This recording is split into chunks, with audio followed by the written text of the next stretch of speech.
Sahabat wanita, senang sekali saya Anake kembali bisa hadir di ruang dengar Anda. Pastinya bersama program Wanita Berpengharapan. Seperti janji saya di waktu lalu, ada informasi bersambung yang ingin saya bagikan untuk Anda. Informasinya adalah tanaman yang sebaiknya ada di rumah. Informasi lanjutan yang kedua. Informasi ini bisa Anda simak di bagian pertama program ini. Dan di bagian kedua nanti, meninggalkan dosa dan mengikut Yesus adalah bahasan yang akan disampaikan oleh Ibu Eti Rahmawati. Selamat mengikutinya sampai akhir.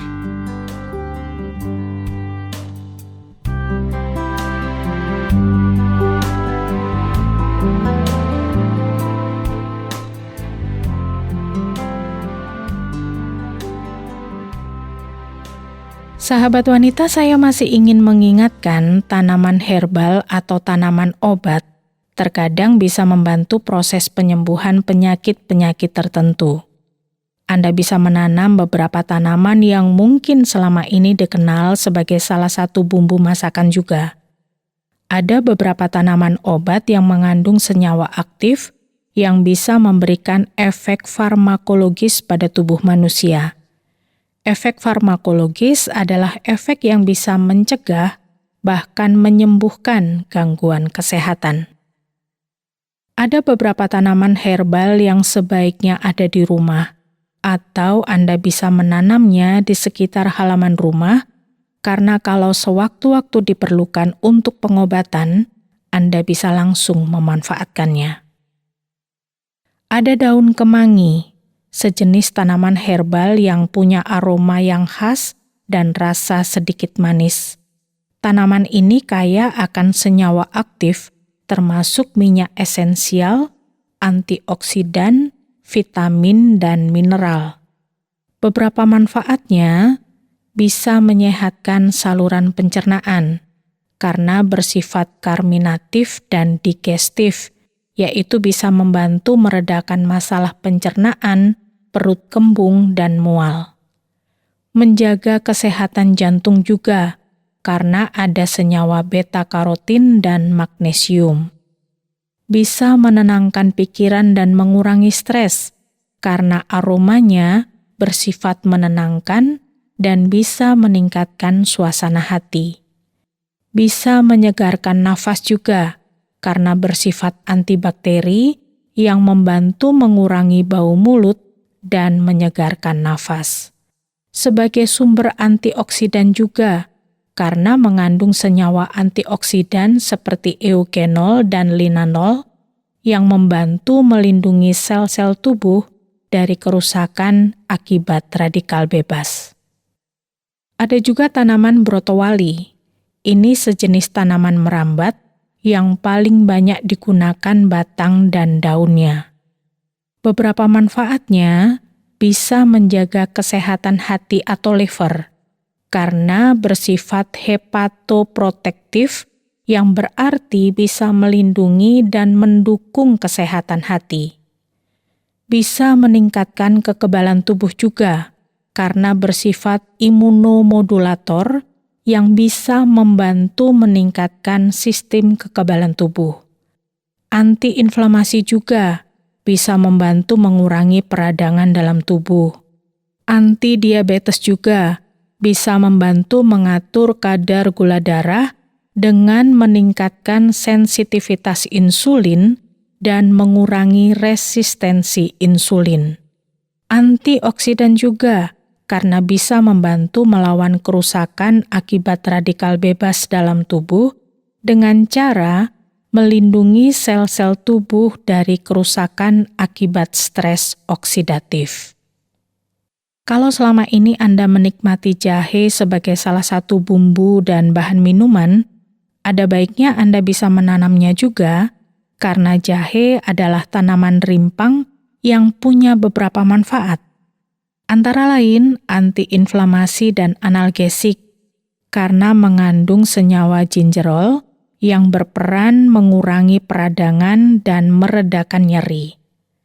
Bisa meningkatkan kekebalan tubuh juga, karena kandungan gingerol, sogaol, dan singaron yang bersifat antimikroba dan antioksidan. Bisa mengatasi mual dan muntah juga.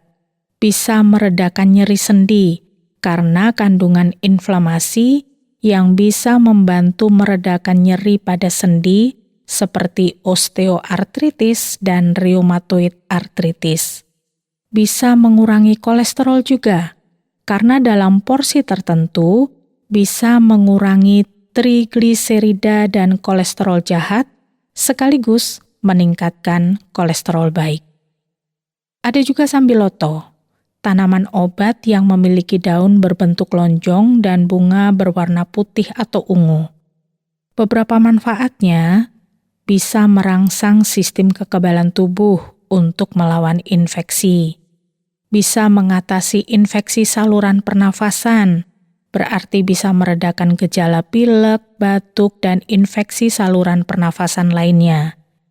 Bisa juga mencegah malaria karena punya senyawa andrografolida yang menghambat pertumbuhan parasit malaria. Bisa meningkatkan kesehatan liver juga atau kesehatan hati, karena bisa membantu melindungi sel-sel hati dan meningkatkan fungsi hati secara keseluruhan.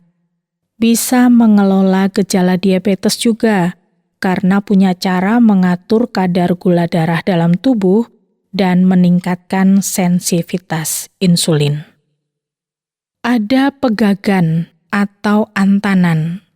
Ini sejenis tanaman herbal yang daunnya kecil berbentuk bulat atau setengah bulat dengan warna hijau cerah.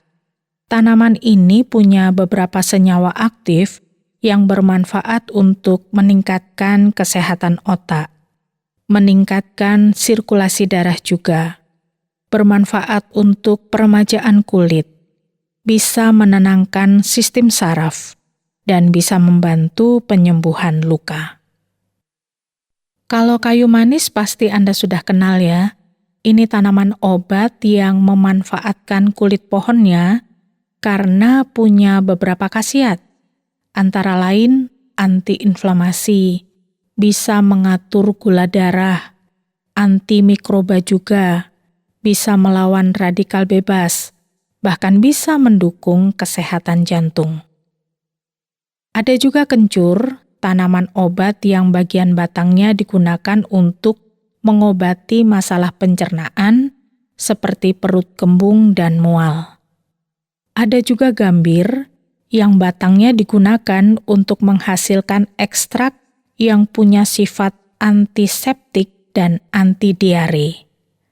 Ada juga akar manis. Sesuai namanya, tanaman ini dimanfaatkan bagian batang akarnya yang mengandung senyawa aktif yang digunakan dalam obat-obatan. Tanaman herbal ini bisa membantu meredakan batuk.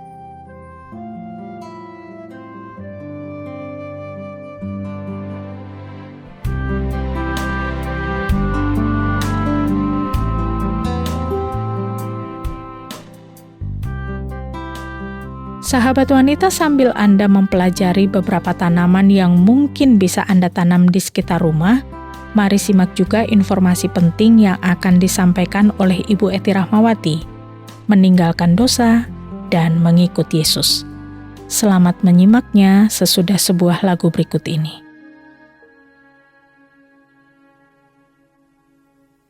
Karena begitu besar kasih-Nya kepada diriku, diberikan anak-Nya yang tunggal menyelamatkanku.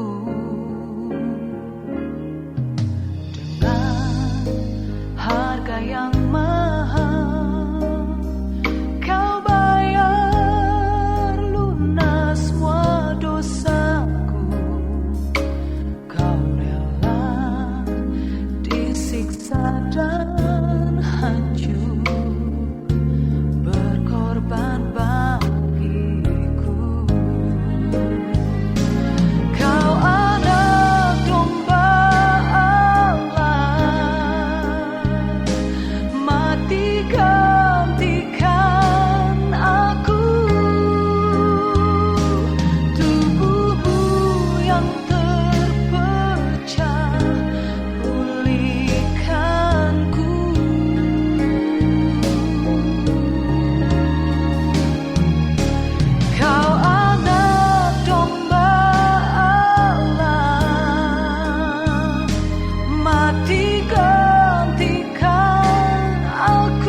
Sahabat, dalam Alkitab ada sebuah kisah seorang laki-laki yang bernama Lewi. Ia dikenal sebagai orang berdosa, tetapi ia kemudian mengikut Yesus. Bagaimana kisahnya? Kisahnya ada dalam kitab Injil Markus pasal 2 ayat 13 sampai 17. Saya akan membacakan kisahnya untuk Anda. Sesudah itu Yesus pergi lagi ke pantai danau, dan seluruh orang banyak datang kepadanya.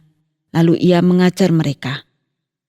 Kemudian ketika ia berjalan lewat di situ, ia melihat Lewi, anak Alfeus, duduk di rumah cukai. Lalu ia berkata kepadanya, "Ikutlah aku." Maka berdirilah Lewi lalu mengikut dia. Kemudian ketika Yesus makan di rumah orang itu, banyak pemungut cukai dan orang berdosa makan bersama-sama dengan dia dan murid-muridnya, sebab banyak orang yang mengikuti dia. Pada waktu ahli-ahli Taurat dari golongan Farisi melihat bahwa ia makan dengan pemungut cukai dan orang berdosa itu, berkatalah mereka kepada murid-muridnya, "Mengapa ia makan bersama-sama dengan pemungut cukai dan orang berdosa?" Yesus mendengarnya dan berkata kepada mereka, "Bukan orang yang sehat yang memerlukan tabib, tetapi orang sakit. Aku datang bukan untuk memanggil orang benar, melainkan orang berdosa."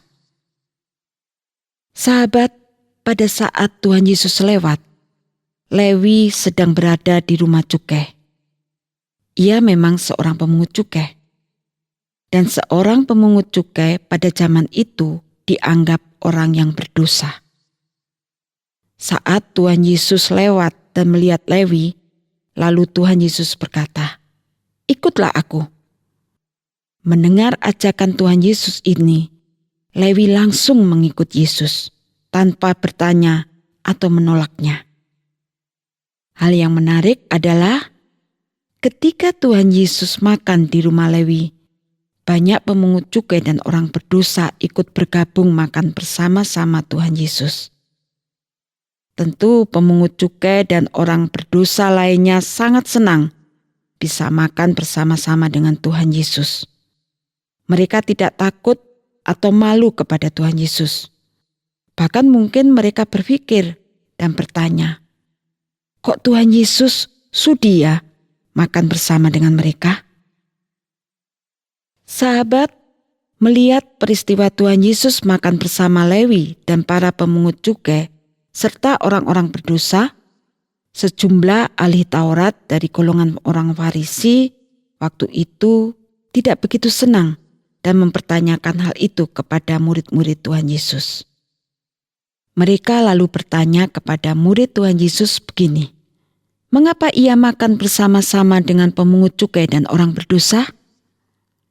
Nah, sebelum murid Tuhan Yesus sempat menjawab pertanyaan ahli Taurat itu, Tuhan Yesus mendengar pertanyaan itu. Lalu ia berkata, "Bukan orang sehat yang memerlukan tabib, tetapi orang sakit. Aku datang bukan untuk memanggil orang benar, melainkan orang berdosa." Kata-kata Tuhan Yesus ini menunjukkan bahwa ahli-ahli Taurat tidak tahu bahwa Tuhan Yesus datang ke dunia untuk menyelamatkan orang berdosa dari hukuman maut. Bagi ahli-ahli Taurat, orang berdosa harus dijauhi dan mereka harus dihukum, tidak diampuni. Para ahli Taurat tidak tahu bahwa Yesus mengampuni dan menyelamatkan orang berdosa. Sahabat, dalam kisah orang Lewi tadi dengan jelas Tuhan mengatakan bahwa ia datang ke dunia untuk memanggil orang berdosa, untuk diselamatkan. Yang kedua, Tuhan Yesus datang ke dunia untuk mewujudkan kasih Allah kepada dunia yang begitu besar.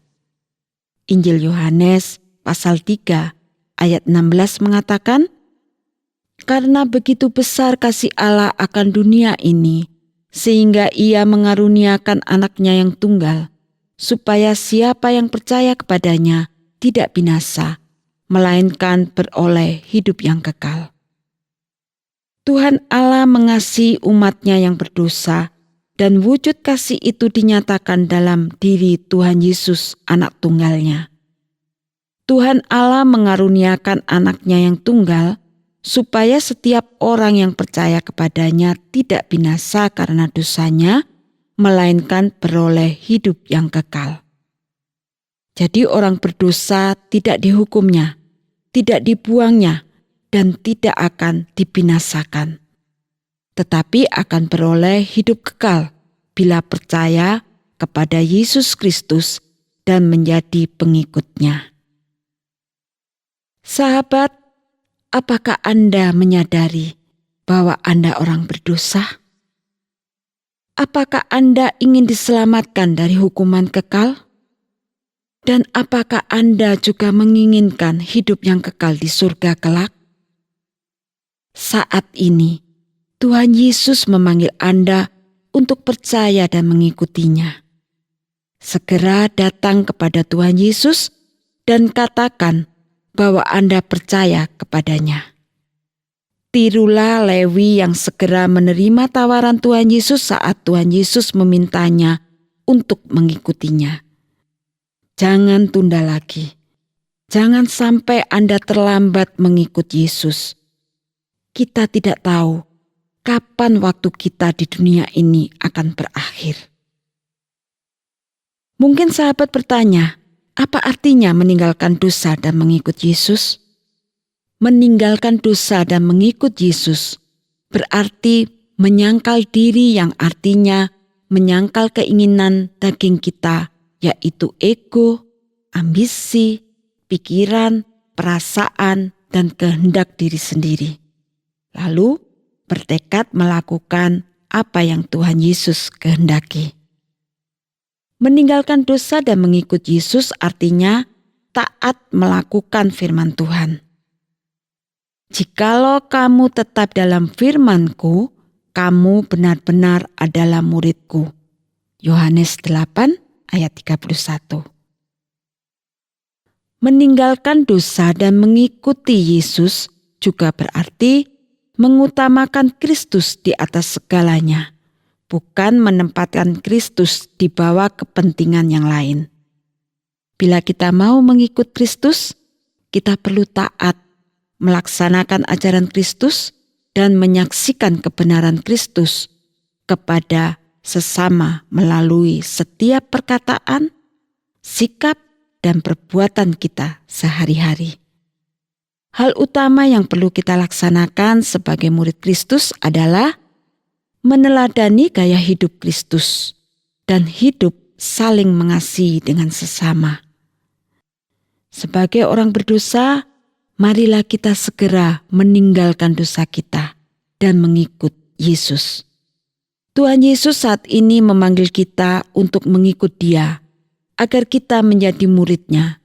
Dan mari kita setia kepada Tuhan Yesus sampai akhir hayat kita, agar kita berkenan kepada Tuhan Yesus.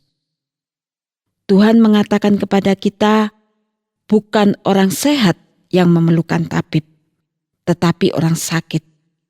Aku datang bukan untuk memanggil orang benar, melainkan orang berdosa. Amin.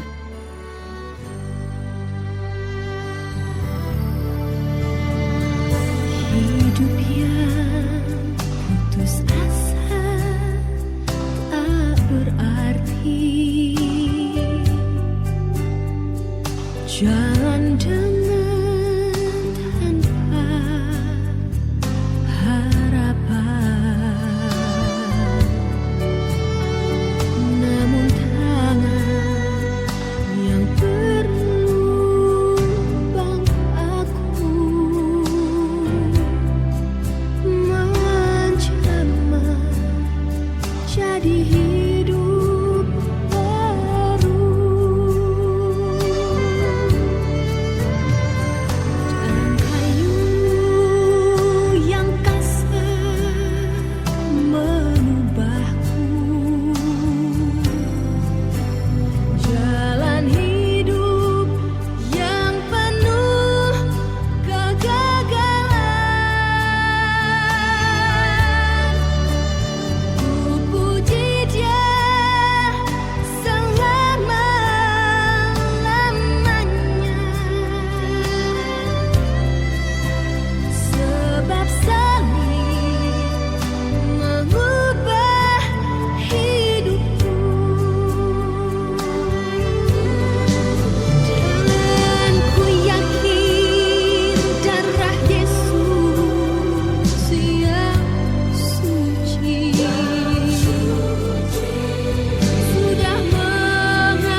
Sahabat wanita, semoga informasi penting tentang kesehatan dan pelajaran rohani hari ini menambah wawasan Anda dan menguatkan iman Anda juga. Kalau Anda punya pertanyaan, mau menanggapi acara ini, atau ingin berbagi pengalaman hidup, silakan kirimkan kepada kami, Wanita Berpengharapan, bisa melalui SMS atau WhatsApp di nomor 081 333 777 386. Sekali lagi di nomor 081 333 777 386. Saya Anneke mohon diri, sampai jumpa.